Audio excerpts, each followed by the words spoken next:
G'day, I'm Dr. Friday and welcome to the Dr. Friday Show. And this is my mate Hercules, and we'd like for you guys to sit back, fasten your seatbelts because we have got a show for you. First, we're going to the tax corner. We're going to find out more ways to put more money in your pocket. Then to the business game. Then we're going to run to the kitchen, and all you truckers stay tuned because we've got the Truckers Hoagie coming. Then we're going to do breaking news and the kids. We're going to talk about the kitty tax. We're going to find all kinds of ways for you guys to keep more money in your pocket. So make sure you've got your pen, your paper, and your best mate next to you because this is going to be an awesome show.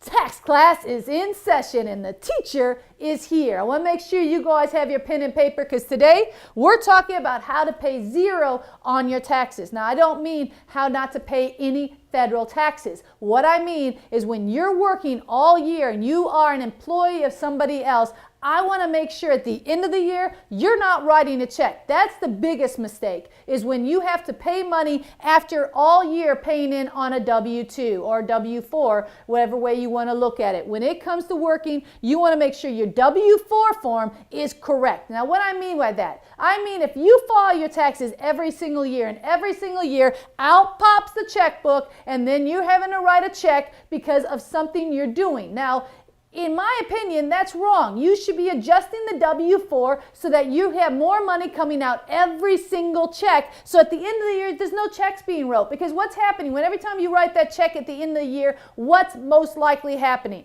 Come on, class. You're paying penalty and interest. Nobody should be paying penalty and interest when you're working on a paycheck. It shouldn't be happening. It shouldn't be happening with my self-employed, but at least that's a bit harder because their incomes are so often roller coaster rides. But with employees, every single time you get paid, taxes come out. You need to make sure you have that properly set up. Don't come to me at the end of the year and say, I've got my W-2 and it doesn't have any taxes come out. How can that be, Dr. Friday? It's because the W-4 form, guys, is incorrect. That means if you are single and zero, but yet every day when you get your payroll and processing it, you're claiming single and 2 or 3, hello? Of course you're not paying enough in taxes. You need to make sure that's adjusted. Now, for a few of you, I also have a pet peeve because I don't want you getting huge refunds. The government is not going to pay you interest.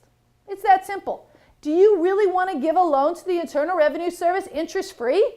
Come on, you can do a lot better with that. Pay off your credit cards, pay off your mortgage, pay off your cars. Take that money and do something smart with it. And that way you're not having to give them a loan. Adjust it. In your case, instead of claiming married in 0, you might be married in 4 or whatever the difference might be depending on how large your refund is. Make sure you're playing the right game, guys, because when you file your taxes, it should be a no-brainer. It shouldn't cost you anything and you shouldn't get large refunds. Unless the refund is coming because something special happened that year, you weren't able to make the adjustment, you should not be getting huge refund checks. It's very important. The government is not a good place to give loans, certainly isn't one to get loans from. Either way, you don't want to pay penalties and interest on any of this. You want to be smart. This is your money and we want to keep more of it in our pocket. All right, let's go on over and see what's happening in the game of business.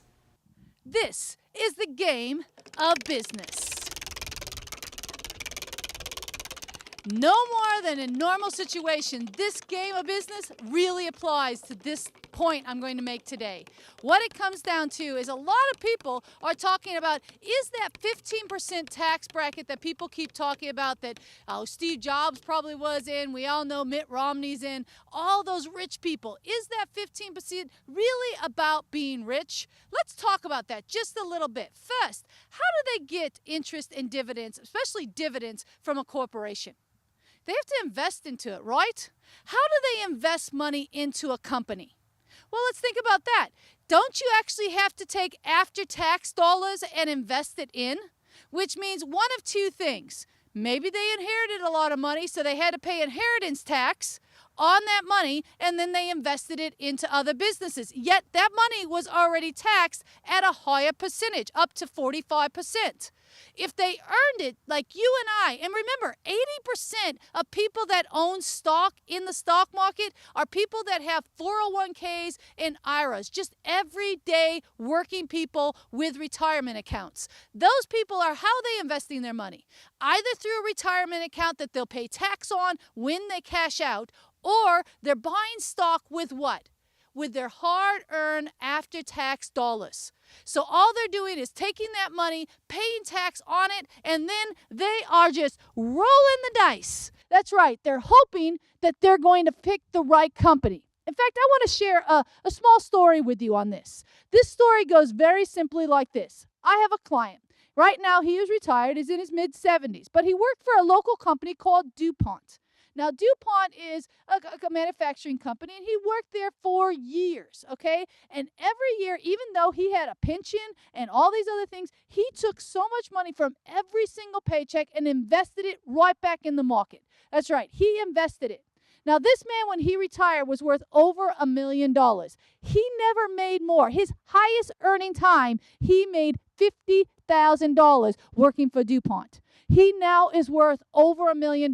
Now, when he cashes out, he's paying a 15% tax bracket. He already paid his taxes on this money once. When he sells and makes a profit on that stock, what does he get? He has to pay a 15%. Now, you telling me because he's now in the lower tax bracket and still worth over $1 million that if for some reason that he is some sort of rich person, he worked every single day and invested his money. Same thing as you and I. The difference is he didn't live off all $50,000. This is what's so important. So before you start coming to people and saying, hey, let's get rid of this tax code, let's understand where the money's coming from.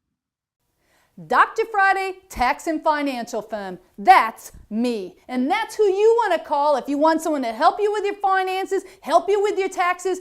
And we're also the home of the $100 a month QuickBooks accounting package. What does that mean? It means I'm certified in QuickBooks. That also means I know how to make that software work for you, and I can save you up to 50% on your accounting services. Why? Because A, we're a family firm. We know what it takes to make money, and we're going to help you save it. We also know how to deal with small business. We know how to keep the Internal Revenue Service off your back. This is all about helping you be out there and work harder and let us help save you money. So if you've got questions on taxes or accounting, give Dr. Friday Tax and Financial Firm a call at 615-367-0819 or check us out on the web at www.drfriday.com. We're going to be right back with the Dr. Friday Show.